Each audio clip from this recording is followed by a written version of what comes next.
as we get ready to watch Masaru Abe, I believe that's pronounced, playing Is It Aggro, taking on Mitch Sachs playing Mardu Winoda. So a couple of unique decks we haven't seen yet.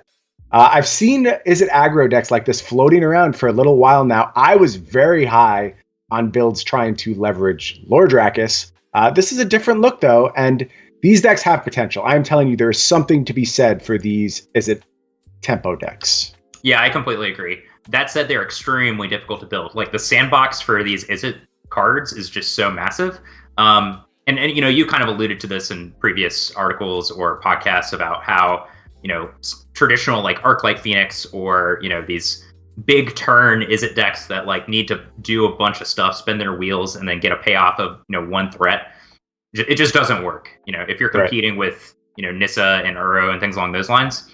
But this Is It Aggro deck, I've started to see it pop up a little bit, and, you know, we see the copy of Riddle Form. This is a legitimate aggressive deck where it's trying to kill people with Sprite Dragon, generate a little bit of card advantage, but mostly clear the way with Dreadhorde Arcanist, and Riddle Form basically just playing a 2-mana 3/3 flyer with some upside. Unsummon, also a card I really like in this format. Don't see much of it, but once you combine it with Dreadhorde Arcanist, you can get a lot of work done. And like you mentioned, this deck with aggressive potential as well. We have this early 3/3 prowess on the battlefield. Some shocks at the ready. They start combining with Dreadhorde Arcanist. The clock's going to be much quicker than you believe. Yeah. Speaking of standout M21 cards that haven't gotten a lot of love, Stormwing Entity definitely high on that list. I just got 4 foil full art Stormwing Entities in the mail the other day. Dude, nice. I am looking forward to playing that card a little bit in every format. I think it has potential.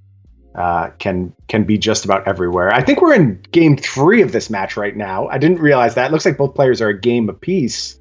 So a little bit of a condensed look at this. That's why we have that red cap melee going on. Makes sense. Yeah, I don't think this Marty Winoda deck actually has very many ways to remove Stormwing Entity. I mean, we saw red cap melee. Not the best way to kill a Stormwing Entity since you'll lose a land, but it still gets the job done. But not a great exchange. Masaru getting to untap with this entity just might be able to ride it all the way to victory. Red cap melee of their own. Important card in this matchup.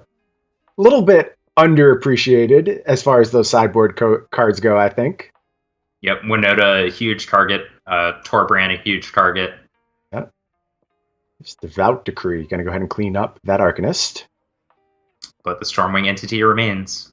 Yeah, Mitch finding a bunch of removal for the secondary threats. But like you said, Stormwing Entity continuing to stick around. Here's a nice little pickup. Blacklance Paragon going to come down, buff that Basri's Lieutenant on this turn. Pad the life total a little bit. Very nice. Yep, and that 3 life will definitely matter. I mean, we're in an honest racing scenario right now. Yep. Both players getting a little low on resources at this point. Yeah, I wouldn't be surprised to see just this red cap melee go after this non-red creature pretty soon. Gonna wait. Not gonna take the extra point of damage here. I like that decision. Take another hit from the Lieutenant. What's the follow-up here for Mitch? Hopefully a removal spell. Oh, interesting. Okay. Second Basri's Lieutenant. That's an interesting play. Mitch had the option of just playing the Basri's Lieutenant pre-combat, putting a +1/+1 counter on their existing copy, and getting an additional point of damage in.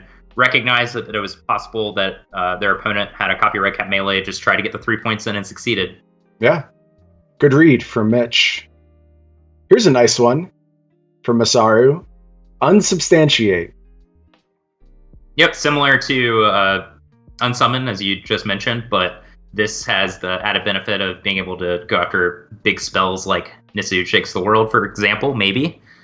In case you ran into that card. Yeah, Masaru just playing it slow, didn't want to go after the Lazotep Reaver on the stack. I think just trying to win this race here with that Stormwing Entity.